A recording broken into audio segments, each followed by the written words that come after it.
نحمده ونصلي على رسوله الكريم أما بعد. قال الله تبارك وتعالى في القرآن المجيد: أعوذ بالله من الشيطان الرجيم بسم الله الرحمن الرحيم. وإن تعدوا نعمة الله لا تحصوها. وقال الله تبارك وتعالى في موضع آخر: لقد كان لكم في رسول الله أسوة حسنة لمن كان يرجو الله واليوم الآخر وذكر الله كثيرا.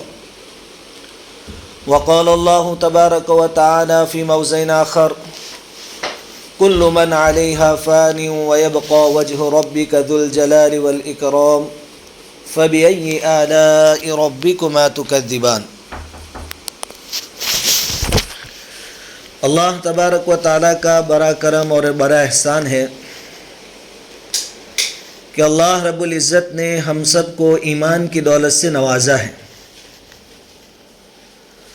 اللہ تعالیٰ کی بارگاہ میں ایک مسلمان کی ہمیشہ یہی دعا ہونی چاہیے کہ اللہ تعالیٰ جب تک ہمیں اس دنیا میں زندہ رکھیں ایمان کی سلامتی والی زندگی عطا فرمائیں، اور جس وقت اللہ رب العزت ہمارے لیے موت کا فیصلہ فرمائیں ایمان اور عقائد کی سلامتی والی اور اپنی رضامندی والی موت نصیب فرمائیں. اللہ رب العزت کی بے شمار نعمتیں انسانوں پر بارش کے قطروں کی طرح برستی ہیں. انسان جب ایک سانس لیتا ہے، ایک سانس لینے میں دو نعمتیں استعمال ہوتی ہیں.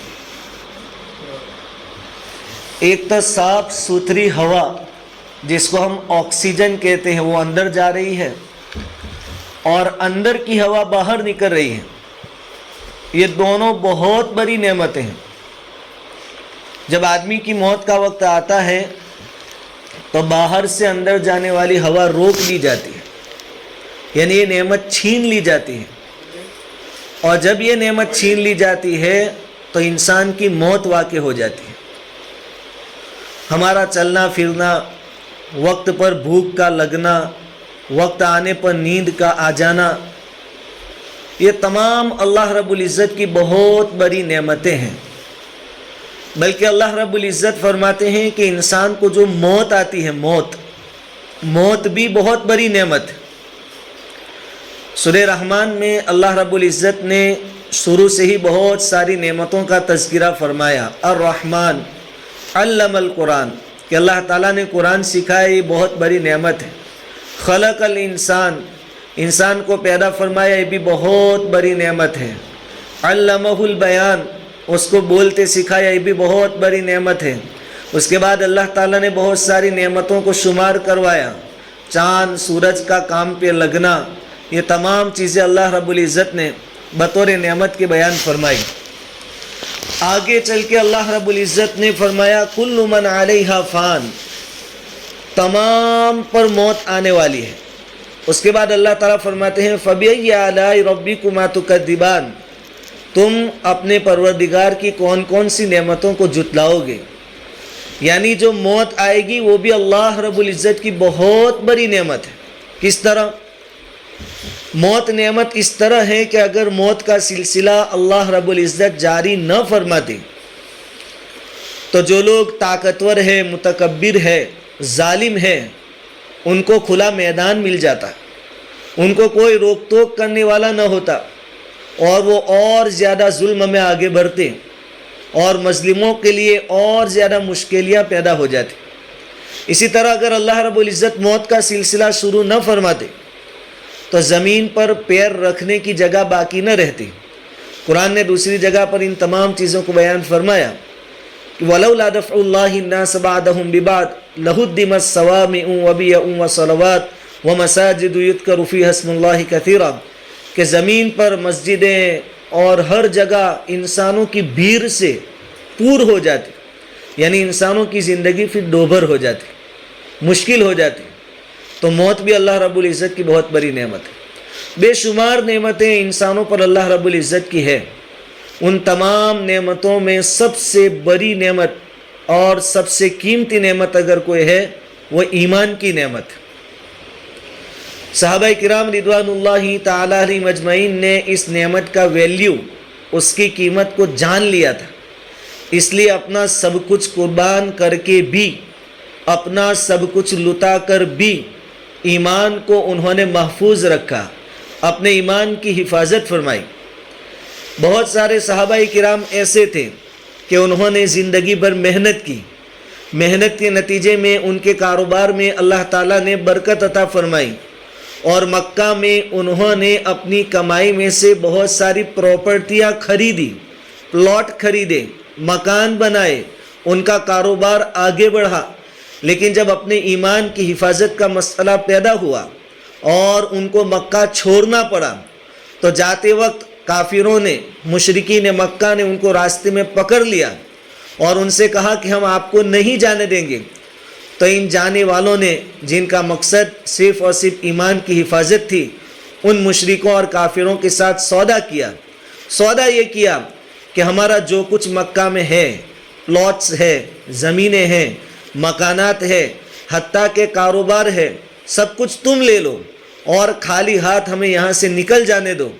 یہ سب کچھ انہوں نے دے کر خالی ہاتھ وہاں سے نکل کر کون سی چیز بتائی؟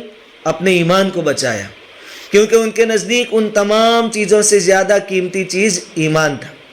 نبی کریم صلی اللہ علیہ وسلم کے پاس جب یہ صحابہ کرام مکہ سے ہجرت کر کے مدینہ المنورہ پہنچے، حضور صلی اللہ علیہ وسلم نے ان کو مبارکباد دی، خوشخبری سنائی، اور حضور نے فرمایا کہ تم نے بہت کامیاب سودا کیا، بہت نفع والی تجارت کی کہ دنیا کا سب کچھ آپ نے لوٹا دیا لیکن اپنے ایمان کی حفاظت کر لی.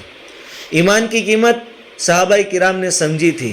یہی وجہ ہے کہ حضرت بلال حبشی رضی اللہ تعالیٰ عنہ کو تڑپایا جا رہا ہے، سزائیں دی جا رہی ہیں، دھوپ کے اندر آپ کو لٹایا جا رہا ہے، آپ کے سینے پر اور پیٹھ پر گرم پتھر رکھے جا رہے ہیں، ریتیلی زمین میں دھوپ کے وقت آپ کو گھسیٹا جا رہا ہے. یہ سب کچھ برداشت کر لیتے ہیں، لیکن زبان پر احد احد یعنی اللہ ایک ہے، اللہ ایک ہے، یہ نعرہ بلند کر رہے ہیں.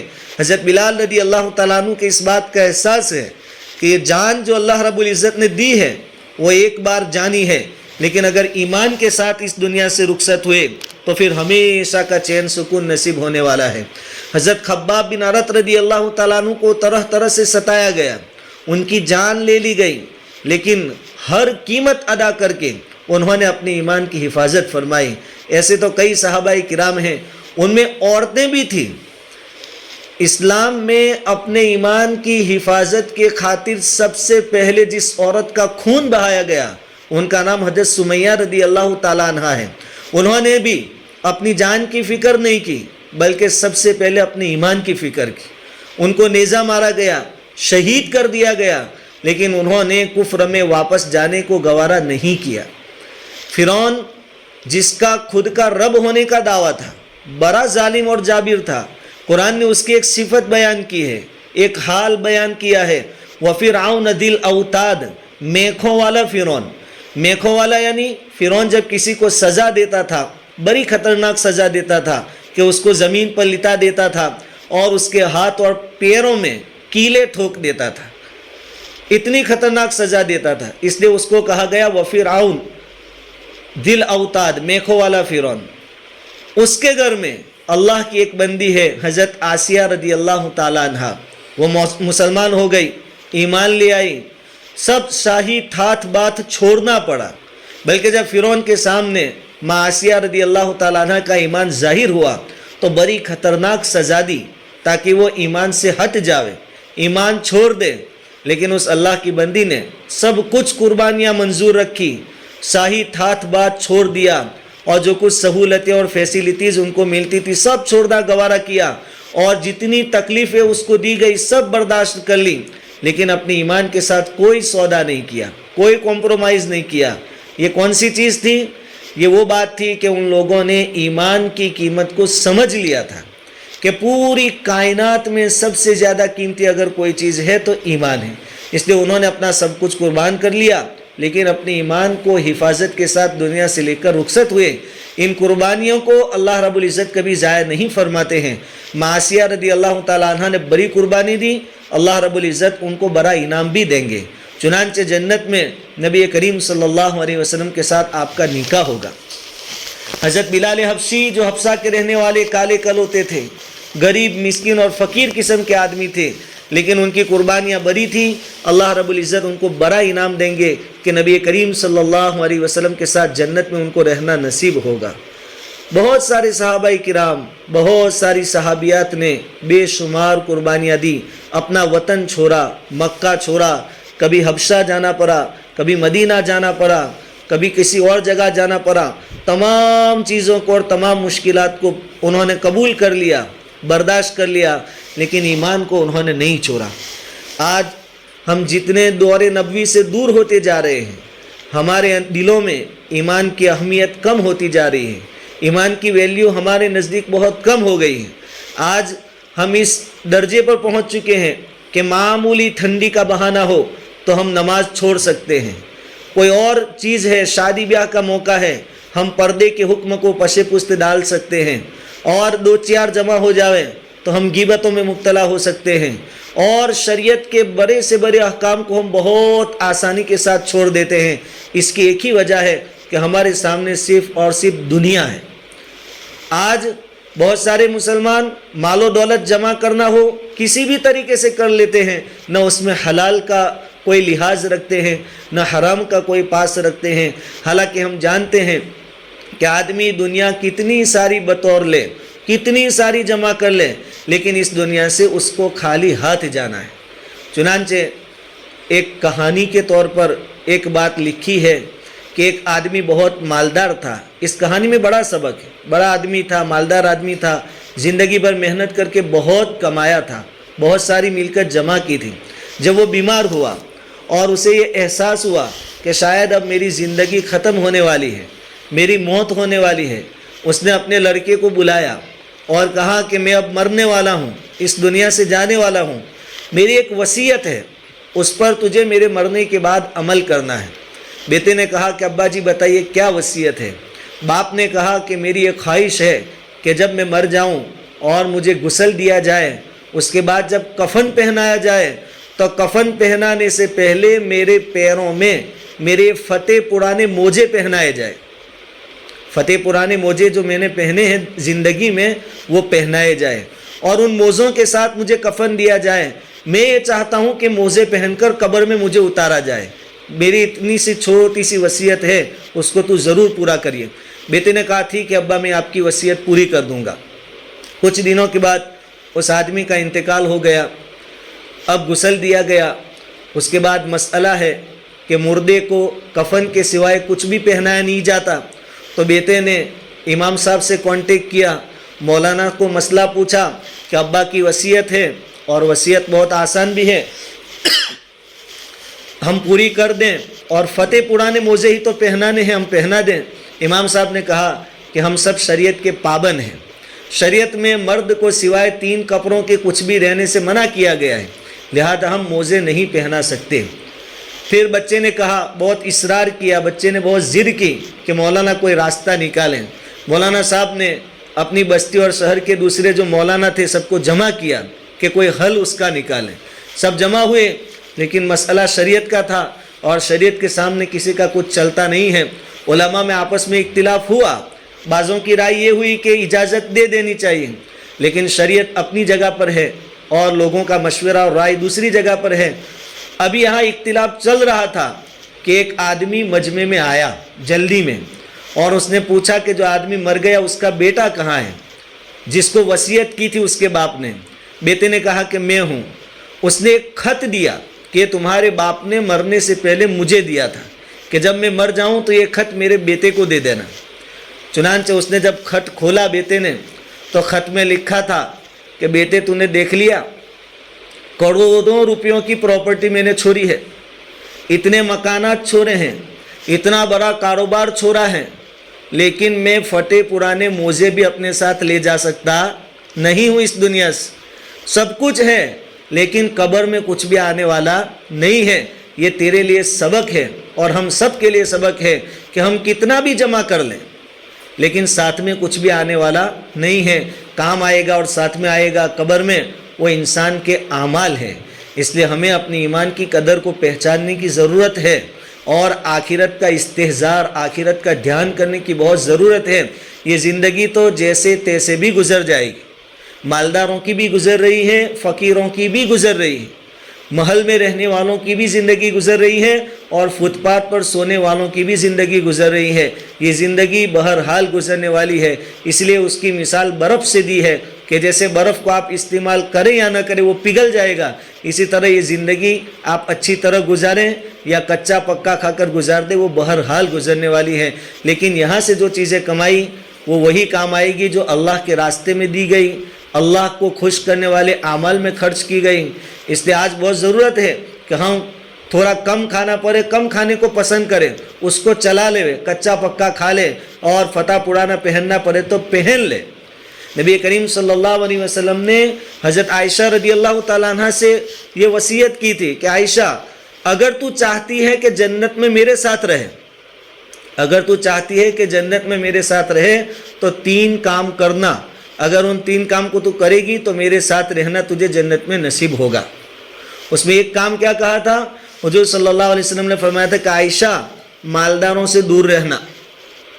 حدیث ہے، مالداروں سے دور رہنا. کیوں مالداروں سے دور رہنا؟ کہ ان کو اللہ تعالیٰ نے نعمتوں سے نوازا ہے. اب اگر تم ان کی نعمتوں کو دیکھتی رہو گی اور تمہارے پاس وہ چیزیں نہیں ہیں جو ان کے پاس ہے تو تم کو جو اللہ رب العزت نے دیا ہے اس کی ناقدری تمہارے دل میں پیدا ہوگی. تمہیں یہ احساس ہوگا کہ ہمارے پاس تو کچھ بھی نہیں ہے، حالانکہ تمہارے پاس تندرستی ہے، آنکھیں سلامت ہے، ہاتھ پیر سلامت ہے، ایمان کی دولت ہے، سب کچھ. اس لیے مالداروں سے دور رہنا. دوسری بات حضور صلی اللہ علیہ وسلم نے ارشاد فرمائی تھی کہ عائشہ کسی کپڑے کو اس وقت تک پرانا مت سمجھنا جب تک کہ اس میں پیوند نہ لگ جائے، رفو نہ کرنا پڑے. وہاں تک کسی کپڑے کو پرانا سمجھ کر نکال مت دینا، سائیڈ پہ مت کر دینا اگر تم میرے ساتھ جنت میں رہنا چاہتی ہے. چنانچہ حضرت عائشہ رضی اللہ تعالیٰ عنہ نے نبی کریم صلی اللہ علیہ وسلم کی اس بات پر عمل کر کے دکھایا. آپ کے بھانجے فرماتے ہیں کہ عائشہ رضی اللہ تعالیٰ عنہ کا حال یہ تھا کہ ان کے کپڑوں میں ایک ہی وقت میں کئی پیوند لگے ہوئے ہوتے تھے، چمڑے کے پیوند، ٹھنگرے لگے ہوئے ہوتے تھے. اور مال جب ان کے پاس آتا تو ان کی حالت یہ ہوتی تھی کہ ایک مرتبہ 70,000 درہم ایک ساتھ آ گئے تو ایک دن بھی اپنے پاس نہیں رکھے، اسی دن سب کو تقسیم کر لیا. اور جس دن 70,000 درہم تقسیم کیے اس وقت بھی انہوں نے جو کپڑے پہنے تھے اس کے اوپر پیوند لگے ہوئے تھے، کیونکہ حضور صلی اللہ علیہ وسلم ان کو نصیحت فرمائی تھی. اس لیے میری مائیں اور بہنیں اور اسلامی خواتین، یہ زندگی بہرحال گزرنے والی ہے اور ختم ہو رہی ہے. ہم میں سے کوئی 50 سال پر پہنچ گیا، کوئی 60-70 پر پہنچ گیا اور بہت سارے ہمارے ساتھ اٹھنے بیٹھنے والے قبروں میں پہنچ گئے. سب کی زندگیاں ختم ہوئی، لیکن ایک ایک چیز کا اللہ رب العزت کی بارگاہ میں ہمیں حساب دینا ہے. اس لیے زندگی میں ایڈجسٹمنٹ کو سیکھیں، برداشت کریں، ایڈجسٹ کرتے رہیں زندگی کو. اپنی زندگی کے معیار کو بلند کرنے کے چکر میں نہ رہیں، دوسروں کی دیکھا دیکھی میں نہ رہیں، اور شریعت کے جو احکام ہیں اس کو پورا کرنے کی بالکل کوشش کریں، کیونکہ ایک ایک چیز کے بارے میں اللہ رب العزت کے وہاں پوچھ ہوگی. آج شادی بیاہ کے موقع پر خاص کر کے بہت سارے گھرانے ایسے ہیں جن کی مالی حالت اتنی اچھی نہیں ہوتی کہ وہ بہت دام دم سے شادی کر سکے اور لڑکی یا لڑکے کا نکاح کروا سکے. لیکن سماج اور معاشرے میں دیکھا کہ فلاں مالدار صاحب نے، فلاں حاجی صاحب نے 3 دن تک لوگوں کو کھلایا، اتنا پرفیکٹ اور اتنا شاندار منڈپ بنایا تھا، اور اپنی لڑکی کو جب اپنے گھر سے رخصت کیا تو 50 جوڑ کپڑے دیے تھے. اب اس باپ کی اتنی حیثیت نہیں ہے، لیکن ایک دیکھا دیکھی کا ماحول. یہ جو باپ ہے غریب، وہ بیچارہ قرضہ کر کے لون لا کر بھی دام دھوم کرے گا. ایک دن کی چمک دمک، اور یہ بھی ریاکاری میں شامل ہے، فضول خرچی بھی ہے، ریاکاری بھی ہے کہ دکھلاوے کے واسطے کیا جا رہا ہے. ایک دن کی چمک دمک کے بعد لوگ تو اپنے اپنے کام میں مشغول ہو جائیں گے، لیکن اس نے لاکھوں روپے کی جو لون لے رکھی ہے وہ اس کی راتوں کی نیند اڑا دے گی. یہ سب کیوں ہوتا ہے؟ دیکھا دیکھی میں. شریعت کی یہ تعلیم نہیں ہے۔ نبی کریم صلی اللہ علیہ وسلم کی تعلیم تو یہ ہے کہ دنیاوی اعتبار سے ہمیشہ اپنے سے نیچے والے کو دیکھو۔ آپ 2 وقت کا کھانا وقت پر کھا لیتے ہیں، اللہ کا شکر ادا کریں، اور ان لوگوں پر آپ کی نظر ہو جن کو 2 وقت کا کھانا نہیں ملتا ہے۔ آپ کچے جھونپڑے میں رہتے ہیں تو بھی اللہ کا شکر ادا کریں، اور ان لوگوں کے بارے میں سوچیں جن کے سروں پر چھت نہیں، جو فٹ پاتھ پر اپنی زندگی اور اپنے بچوں کی زندگی گزار رہے ہیں۔ اگر ہم دنیاوی اعتبار سے، دنیاوی لائن میں، دنیاوی معاملات میں اپنے سے نیچے والوں کو دیکھیں گے تو اللہ نے ہمیں جو دیا ہے اس کا احساس، اس کی قیمت ہمارے اندر پیدا ہوگی، اس کے بعد ہم اللہ کا شکر ادا کرنے والے بنیں گے۔ دوسری بات یہ کہ دنیا میں کوئی بھی آدمی ہو، ہر ایک اللہ رب العزت کا محتاج ہے۔ بڑے سے بڑا آدمی، چھوٹے سے چھوٹا آدمی، مالدار سے مالدار، غریب سے غریب، مسلمان غیر مسلم، سب اللہ کے محتاج ہیں۔ اس لیے جو کوئی اپنے آپ کو محتاج بنا کر رکھے گا، اللہ رب العزت اس کی بھرپور مدد فرمائیں گے، اور جو اکر کرے گا حالانکہ دیا ہوا اللہ کا ہے، اللہ رب العزت سب چھین لیں گے۔ دونوں کی مثالیں قرآن میں موجود ہے۔ حضرت موسیٰ علیہ السلام کو جب فرعون سے خوف لاحق ہوا، آپ کے ہاتھوں ایک خون ہو گیا، ایک مردر ہو گیا، تو آپ اپنے وطن سے نکلے اور پہنچے ہیں مدین کی طرف۔ مدین میں آپ کے جان پہچان کا کوئی نہیں تھا، آپ کے کوئی رشتہ دار بھی نہیں تھے، کوئی جان پہچان نہیں تھی۔ آپ پہنچے سب سے پہلے مدین بستی کے کنویں پر۔ وہاں آپ نے دیکھا کہ 2 عورتیں ہیں، 2 نوجوان لڑکیاں ہیں پردے کے ساتھ، اور اپنے جانور لے کر کھڑی ہیں۔ موسیٰ علیہ السلام نے ان کو پوچھا کہ آپ کھڑی کیوں ہیں، اپنے جانور کو پانی کیوں نہیں پلاتی؟ ان لڑکیوں نے کہا کہ یہاں کا رولز ہے، قانون ہے کہ جب تک مرد حضرات اپنے اپنے جانوروں کو پانی نہ پلا لیں ہم پانی نہیں پلا سکتی۔ اور دوسرا بڑا مسئلہ یہ ہے کہ کنویں کے اوپر جو ڈھکن ہے وہ بہت وزنی ہے، ہمارے بس کی بات نہیں ہے کہ اس ڈھکن کو ہٹائیں اور کنویں میں سے پانی نکال کر جانوروں کو پلائیں۔ موسیٰ علیہ السلام نے احسان کیا، اور یہی شریعت کا حکم ہے کہ آپ پہچانتے ہو یا نہ پہچانتے ہو، مدد کی ضرورت ہو ان کی مدد کی جائے۔ موسیٰ علیہ السلام نے اکیلے نے ڈھکن ہٹایا اور کنویں سے پانی نکال کر ان لڑکیوں کے جانوروں کو پلایا اور ان کو گھر کی طرف رخصت کیا۔ اس کے بعد موسیٰ علیہ السلام نے تو احسان کیا، لیکن خود کے لیے کوئی ٹھکانہ نہیں ہے۔ موسیٰ علیہ السلام کے پاس کوئی آسرا نہیں ہے، کوئی سہارا نہیں ہے۔ وہاں سے قرآن نے نقل کیا ہے کہ موسیٰ علیہ السلام ایک درخت کی طرف روانہ ہوئے، واپس لوٹے اور اللہ رب العزت سے دعا کر رہے تھے، رب انی لما انزلت الی من خیر فقیر، کہ رب العالمین میں آپ کا ہر چیز میں محتاج ہوں، میرا کوئی ٹھکانہ نہیں، ٹھکانے کے لیے بھی آپ کا محتاج ہوں، کھانے پینے کا انتظام نہیں، اس میں بھی میں آپ کا محتاج ہوں، آپ میری ضرورتوں کو پورا فرمائیں۔ موسیٰ علیہ السلام نے اپنے عاجزی کا اظہار کیا، اپنی محتاجگی کا اظہار کیا، فوراً اللہ رب العزت نے موسیٰ علیہ السلام کی تمام ضرورتوں کو پورا کر دیا۔ فَجَاءَتْهُ إِحْدَاهُمَا تَمْشِي عَلَى اسْتِحْيَاءٍ، ادھر ہوا یہ کہ وہ دونوں لڑکیاں اپنے گھر پہنچی، روزانہ دیر سے پہنچتی تھی، آج وقت سے پہلے پہنچ گئی۔ شعیب علیہ السلام کی لڑکیاں تھیں، وہ بھی نبی تھے، باپ کی ذمہ داری ہے اولاد کی دیکھ بھال کرنا، ان کی نگرانی کرنا۔ شعیب علیہ السلام نے پوچھا کہ آج جلدی کیسے آ گئے؟ اس میں بھی ہمارے لیے بہت بڑا سبق ہے کہ اولاد اگر گھر پہ دیر سے آتی ہے تو بھی ہم پوچھیں کہ لیٹ کیوں آئے، اور اگر کبھی جلدی آ جاوے تو بھی پوچھیں کہ جلدی کیوں آ گئے۔ اتنی فکر تو ہمیں اپنے اولاد کی کم سے کم رکھنی چاہیے۔ شعیب علیہ السلام نے سب پوچھا، لڑکیوں نے پورا واقعہ سنایا۔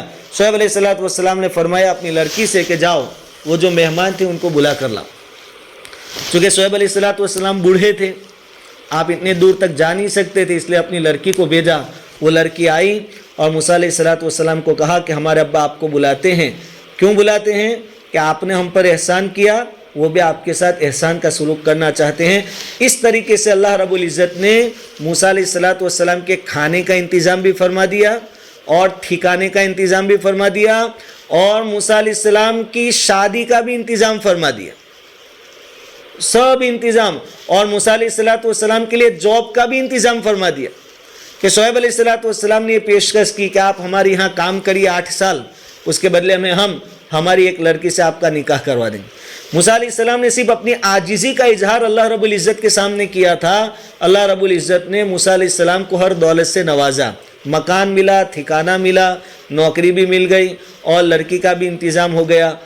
اگر ہم بھی اپنے عاجزی کا اظہار اللہ رب العزت کے سامنے کرتے رہیں گے، اپنے آپ کو محتاج سمجھیں گے، اللہ کو غنی سمجھیں گے، بے نیاز سمجھیں گے، تو اللہ رب العزت ہمارے تمام کام نمٹا دیں گے، عافیت کے ساتھ اس کی شکلیں اور صورتیں پیدا فرمائیں گے۔ اور اگر ہم عقل کے ساتھ رہیں گے اور اللہ کی دی ہوئی نعمتوں پر فخر کریں گے، لوگوں کے بیچ میں بڑی بڑی باتیں کریں گے، اللہ رب العزت تمام نعمتوں کو چھین لے گا۔ انہی موسیٰ علیہ السلام کے سامنے جو فرعون تھا، اللہ رب العزت نے اس کو بہت دیا تھا، وہ مصر کا بادشاہ تھا، سونے چاندی کی بارش تھی اس کے گھر میں، نہریں جاری کر رکھی تھی اللہ رب العزت نے اس کے آس پاس۔ جب اس نے ان چیزوں پر فخر کیا اور موسیٰ علیہ السلام کو ذلیل سمجھا، موسیٰ علیہ السلام کی انسلٹ کی، رسوا کیا لوگوں کے درمیان، اللہ رب العزت نے فرعون کے پاس سے تمام نعمتیں چھین لی اور اس کو سمندر میں غرق کر دیا۔ تو اگر ہم بھی اللہ کی دی ہوئی نعمتوں پر فخر کریں گے، تکبر کریں گے، تو اللہ تعالیٰ نعمتیں چھین لے گا۔ اور اگر ہم شکریہ ادا کریں گے اور ہمیشہ عاجز بن کر رہیں گے، اللہ کے احکام کے تابع بن کر زندگی گزاریں گے، اللہ تعالیٰ زندگی میں خوب نوازے گا۔ آج کا ماحول بڑا خطرناک ہے، بڑا فتنوں والا ماحول ہے۔ حضور صلی اللہ علیہ وسلم نے جو ارشاد فرمایا تھا کہ ایک زمانہ ایسا آئے گا کہ آدمی دن میں مسلمان ہوگا، شام کو کافر ہو جائے گا، رات کو مسلمان ہوگا، صبح میں کافر ہو جائے گا۔ تقریباً علماء کرام فرماتے ہیں کہ یہی وہ دور ہے، ایک فتنہ ختم ہو نہیں رہا کہ دوسرے 2-3 فتنے برپا ہو جاتے ہیں۔ آج کے دور میں ایمان کی سلامتی بہت بڑا مسئلہ ہے، بہت بڑا مسئلہ ہے۔ ہمارے بزرگوں کو اللہ رب العزت نے توفیق عطا فرمائی، سمجھ بوجھ عطا فرمائی، انہوں نے فکریں کی کہ اس نازک دور میں، مشکل حالات میں ایمان کی سلامتی کے لیے کون سی شکلیں اختیار کی جائے، کون سے طریقے اپنائے جائے۔ کھلی بات ہے کہ ایک ہی راستہ ایسا ہے، وہاں پہنچ کر ہم اپنی ایمان کی سلامتی پکی کر سکتے ہیں اور ہمارا ایمان محفوظ ہو سکتا ہے۔ ایک ہی راستہ ہے اور وہ ہے اللہ رب العزت کی طرف رجوع ہونے کا راستہ۔ کیسی بھی فتنوں اور فساد کی آندھی اور طوفان ہو، لیکن ہم اللہ رب العزت کی طرف رجوع کریں گے، اپنی پیشانیوں کو اللہ رب العزت کے سامنے جھکانے والے بنیں گے، تو اللہ رب العزت تمام فتنوں سے ہماری پوری حفاظت کریں گے۔ ڈاکٹر عبدالحی صاحب عارفی رحمۃ اللہ علیہ بہت بڑے اللہ والے گزرے ہیں اور حضرت مولانا اشرف علی تھانوی رحمۃ اللہ علیہ کے خلیفہ تھے اور آپ کے شاگرد بھی تھے۔ وہ دراصل ہمارے ہندوستان کے تھے، لیکن جب ہندوستان اور پاکستان تقسیم ہوا تو آپ ہجرت کر کے پاکستان چلے گئے تھے۔ وہ اپنا ایک واقعہ بیان کرتے ہیں کہ جب میں ہندوستان میں تھا، یو پی کے کسی علاقے میں رہنے والے تھے، وہ کہتے ہیں کہ ایک مرتبہ کسی ضرورت کی وجہ سے مجھے اپنی بستی سے دور ایک گاؤں میں جانا پڑا۔ اس وقت سڑکیں پکی تھی نہیں، روڈ پکے تھے نہیں اور گاڑیاں آج کی طرح اس زمانے میں نہیں تھی۔ کہا کہ ٹانگے چلا کرتے تھے، گھوڑے گاڑیاں چلا کرتی تھی، اس میں جانا ہوتا تھا۔ ڈاکٹر عبدالحی صاحب کہتے ہیں کہ میں جب نکلا تو بیچ میں ایک بہت بڑا صحرا یعنی جنگل کا علاقہ بھی آتا تھا، ریتیلا علاقہ آتا تھا، وہاں سے گزرنا ہوا۔ اس بستی میں پہنچا، وہاں اپنا کام ختم کیا۔ وہاں سے جب واپسی ہوئی تو ٹانگے چلانے والے نے اس صحرا کے اندر، اس میدان کے اندر مجھے کہا کہ حضرت، آثار سے اور نشانیوں سے معلوم ہوتا ہے کہ اب طوفان چلنے والا ہے، آندھی آنے والی ہے، اور ریتیلا علاقہ تھا۔ اور اس نے کہا کہ یہاں جب آندھی چلتی ہے بڑی تیز چلتی ہے، اس لیے حضرت جب آندھی چلنے لگے تو آپ ٹانگے میں مت بیٹھے رہیے، نیچے اتر جائیے۔ حضرت نے پوچھا کہ کیوں؟ کہا کہ اس لیے کہ یہاں اتنی خطرناک اور تیز آندھی چلتی ہے کہ بھاری اور بڑی چیزوں کو بھی اٹھا کر پٹک دیتی ہے۔ کہیں ایسا نہ ہو کہ آپ ٹانگے میں بیٹھے ہو اور آپ کے ساتھ ٹانگے کو اڑا کر لے جاوے اور آپ کو تکلیف ہو، چوٹ لگے، نقصان ہو۔ اس لیے آندھی شروع ہونے والی ہے، آپ نیچے اتر جائیے۔ حضرت کہتے ہیں کہ میں نیچے اتر گیا اور واقعتاً آندھی تیز شروع ہوئی تو اپنے آپ کو بچانے کی نیت سے میں قریب میں ایک درخت ہوگا اس کے سہارے کے لیے بھاگا تاکہ اس کے سہارے سے اپنے آپ کو بچا سکوں، اس کو پکڑ لوں۔ بہت زور سے ہوا چل رہی تھی، تیز آندھی چل رہی تھی۔ ٹانگے والے نے زور سے کہا کہ حضرت درخت کے پاس بالکل مت جائیے۔ حضرت کہنے لگے کہ اب درخت کے پاس بھی نہ جائیں، ٹانگے میں بھی نہ بیٹھیں، تو پھر اپنے آپ کو آندھی اور طوفان سے بچائیں گے کیسے؟ تو اس تانگے والے نے جو الفاظ کہے تھے وہ یہ تھے، اس میں ہمارے لیے بہت بڑا سبق ہے کہ حضرت یہاں کی آندھی اتنی خطرناک ہے کہ ہر چیز کو اڑا کر لے جاتی ہے، اٹھا کر پٹک دیتی ہے۔ ہمارا سالوں کا تجربہ یہ ہے کہ جب بھی ایسی آندھی چلے تو اپنے آپ کو زمین پر گھٹنوں کے بل ہم گرا دیں۔ اگر ہم گھٹنوں کے بل گر جائیں گے تو آندھی اور طوفان ہمارے اوپر سے گزر جائے گا اور انشاءاللہ ہم سلامت رہیں گے۔ حضرت کہتے ہیں کہ میں گھٹنوں کے بل زمین پر گر گیا، جیسے ہم سجدے میں ہوتے ہیں ویسے میں گر گیا۔ کئی ٹائم تک، کئی گھنٹوں تک یہ آندھی چلی اور واقعتاً حضرت کہتے ہیں کہ بہت ساری بھاری بھاری اور وزنی چیزوں کو اٹھا کر پٹک دیا۔ جب آندھی ختم ہوئی اور میں بچ گیا، اللہ کا شکر ادا کیا اور واپس سفر جب شروع ہوا، تب میرے دماغ میں ایک بات آئی کہ اس آندھی نے ایک بہت بڑا سبق ہمیں سکھایا۔ وہ یہ ہے کہ اتنی تیز آندھی سے بچنے کا طریقہ کیا تھا کہ ہم زمین پر اپنی پیشانی کو رکھ دیں، اپنے گھٹنے ٹیک دیں۔ بس اس سے ہمیں یہ سبق ملتا ہے کہ جب فتنے اور فساد کی آندھی چلتی ہو جس میں ایمان کی حفاظت مشکل ہو جائے، ایسے وقت میں اپنے ایمان کی حفاظت کے لیے ایک ہی طریقہ ہے کہ اللہ رب العزت کی بارگاہ میں ہم گھٹنے ٹیک دیں، اپنی پیشانی زمین پر ٹیک دیں اور اپنے ناک کو اللہ رب العزت کی بارگاہ میں رگڑنے والے بنیں، تو یہ فتنے اور فساد کی آندھیوں سے اللہ تعالی ہمیں بچا لیں گے۔ یہ بچنے کا طریقہ ہے۔ اس لیے آج کے دور کی سب سے بڑی جو ضرورت ہے وہ یہ ہے کہ ہم اللہ رب العزت کی طرف رجوع کرنے والے بنیں، توبہ استغفار کرنے والے بنیں۔ ہمارے لیے بڑی خوش قسمتی ہے کہ قریب وقت میں ہمارے علاقے میں باردولی میں اجتماع ہونے والا ہے۔ یہ اجتماع بڑی بابرکت مجلسیں ہوتی ہیں اور بہت بڑے اللہ والے وہاں آتے ہیں۔ اللہ والوں کو دیکھنا بھی کئی مرتبہ انسان کی زندگی کے بدلنے کا سبب بنتا ہے۔ ان کی باتوں کو سننا، کئی لوگ، کئی نوجوان خاص طور پر ایسے ہوتے ہیں جو کہتے ہیں کہ پہلے میں بے نمازی تھا، پہلے میں شرابی تھا، لیکن اجتماع میں فلاں حضرت کی، فلاں بزرگ کی بات سنی، اللہ رب العزت نے میرے دل کی حالت بدل دی۔ یہ موقع ہمیں ملنے والے ہیں، ہم ابھی سے اس کے لیے تیاری کریں۔ اور ایک طریقہ پہلے سے چلا آتا ہے کہ جس علاقے میں اجتماع ہونے والا ہوتا ہے یا دینی بڑی مجلس ہونے والی ہوتی ہے، وہاں کی ماں بہنیں الحمدللہ دعاؤں کا اہتمام کرتی ہیں، صدقات اور خیرات کرتی ہے، بلکہ روزے بھی رکھتی ہے۔ اور یاد رکھیں، دین کے کاموں میں ہمیشہ عورتوں کا کردار بہت بڑا رہا ہے، بہت بڑا کردار رہا ہے۔ نبی کریم صلی اللہ علیہ وسلم کو سب سے پہلے اور سب سے زیادہ جو کسی نے ساتھ دیا ہے دینی معاملات میں، وہ حضرت خدیجۃ الکبریٰ رضی اللہ تعالیٰ عنہ نے دیا ہے۔ مال کی ضرورت پیش آئی، حضرت خدیجہ رضی اللہ تعالیٰ عنہ نے اپنا مال قربان کیا ہے۔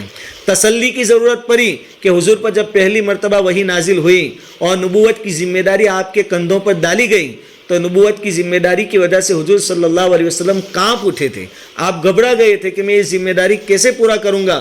اس وقت تسلی کی ضرورت تھی، اس وقت تسلی دینے میں حضرت خدیجہ رضی اللہ تعالیٰ عنہ تھی، انہوں نے حضور صلی اللہ علیہ وسلم کو تسلی دی تھی۔ تو ایک عورت دین کے کاموں میں بہت اہم کردار ادا کر سکتی ہے۔ تیسری چیز کہ حضرت خدیجہ رضی اللہ تعالیٰ عنہ دینی معاملات میں کبھی رکاوٹ نہیں بنی۔ حضور صلی اللہ علیہ وسلم کئی دنوں کا کھانا ساتھ میں لے کر غار میں چلے جاتے تھے، گھر نہیں رہتے تھے، لیکن کبھی حضرت خدیجہ رضی اللہ تعالیٰ عنہ آپ کے معاملات میں رکاوٹ نہیں بنی، بلکہ ہمیشہ ساتھ دیا حضور صلی اللہ علیہ وسلم کا۔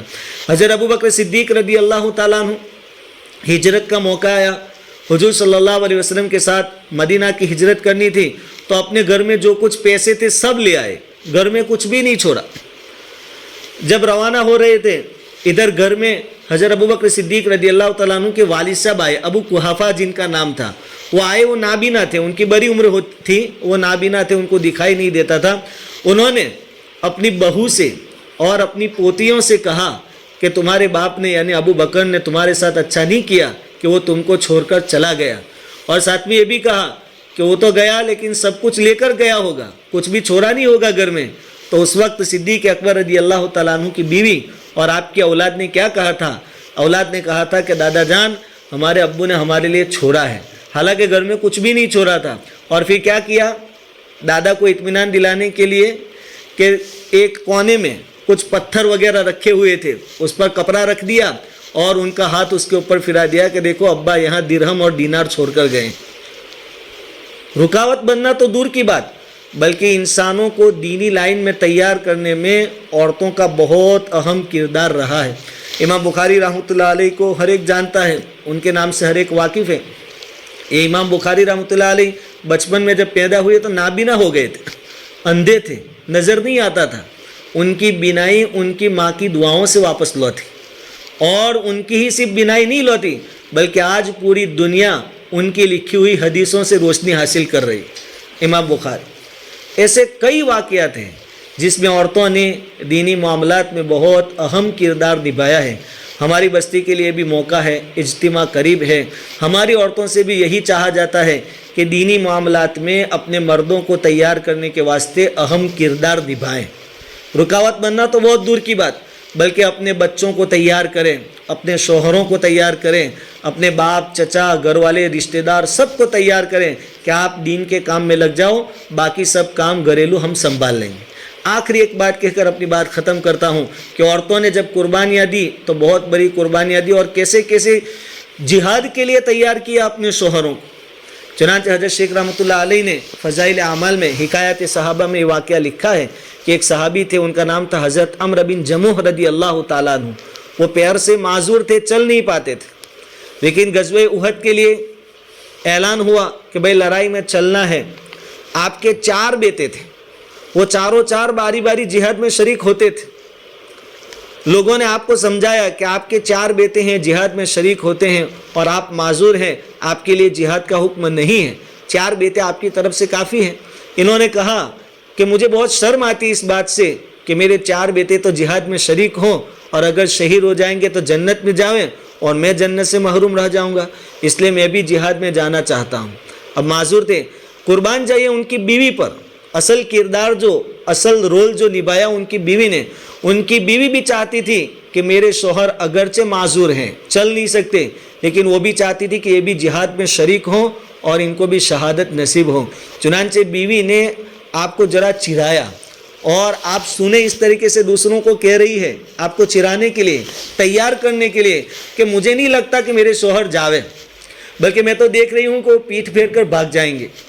اچھا چرا رہی ہے، وہ چاہتے ہیں کہ ایسا بولوں اور ان کو جوش آوے اور وہ جہاد کے لیے نکلے۔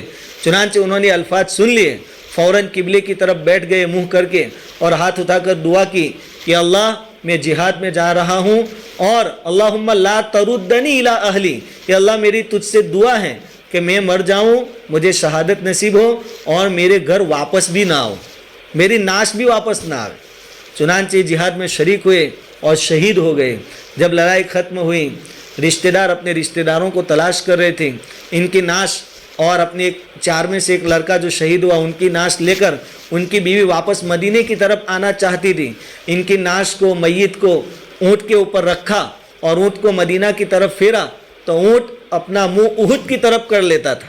انہوں نے اونٹ کو بہت زبردستی کی، مارا پیٹا، لیکن اونٹ بجائے مدینہ کے احد کی طرف ہی جا رہا تھا اور اونٹ ادھر ہی گیا۔ پھر یہ معاملہ نبی کریم صلی اللہ علیہ وسلم کے سامنے بیان کیا گیا۔ حضور صلی اللہ علیہ وسلم نے فرمایا کہ اونٹ کو یہی حکم ہے، یہ مدینہ کی طرف نہیں جائے گا۔ لیکن جہاد میں شریک ہونے سے پہلے، لڑائی میں جانے سے پہلے انہوں نے کوئی بات گھر پہ کہی تھی۔ اس وقت ان کی بیوی نے کہا کہ ہاں اس طریقے سے میں نے آپ کو چرایا تھا، ذرا ان کو چڑھایا تھا، میں بھی چاہتی تھی کہ یہ جہاد میں شریک ہو۔ اس وقت انہوں نے یہ دعا کی تھی، اللہم لا تردنی الی اہلی، کہ الہ مجھے ایسی شہادت نصیب فرما کہ میں مدینہ واپس بھی نہ آؤں، میرے گھر والوں کے پاس میری باڈی بھی نہیں جائے۔ حضور صلی اللہ علیہ وسلم نے فرمایا کہ بس یہی دعا ان کی قبول ہوگی، اس لیے اب ان کو یہی دفن کرنا پڑے گا، اور ان کو احد پہاڑ کے پاس دفن کیا گیا۔ کس نے تیار کیا تھا؟ آپ کی بیوی نے ان کو تیار کیا تھا۔ تو عورتوں نے ہمیشہ دین کے معاملے میں بڑے بڑے کارنامے انجام دیے ہیں، بڑی دینی خدمتیں انجام دی ہے۔ سب سے پہلی شہادت حضرت سمیہ رضی اللہ تعالیٰ عنہ کی ہے۔ فرعون کے گھر میں رہ کر اس کا ظلم برداشت کر کے اپنی ایمان پر جمے رہنا حضرت آسیہ رضی اللہ تعالیٰ عنہ کا کردار ہے۔ حضور صلی اللہ علیہ وسلم کی حوصلہ افزائی، آپ کی تسلی، آپ کے اوپر دولت لوٹانا حضرت خدیجۃ الکبریٰ رضی اللہ تعالیٰ عنہ کا کردار ہے۔ بے شمار واقعات ایسے ہیں، اس لیے ہمیں بھی چاہیے کہ ہم اللہ رب العزت سے پہلے تو دعا کریں کہ اللہ تعالیٰ ہونے والے اجتماع کو 100% کامیابی سے سرفراز فرمائیں، اس کے اچھے نتیجے اللہ رب العزت سرزد فرمائیں۔ یہ بہت بڑی نعمت ہے، اگر اس کی ہم نے ناقدری کی،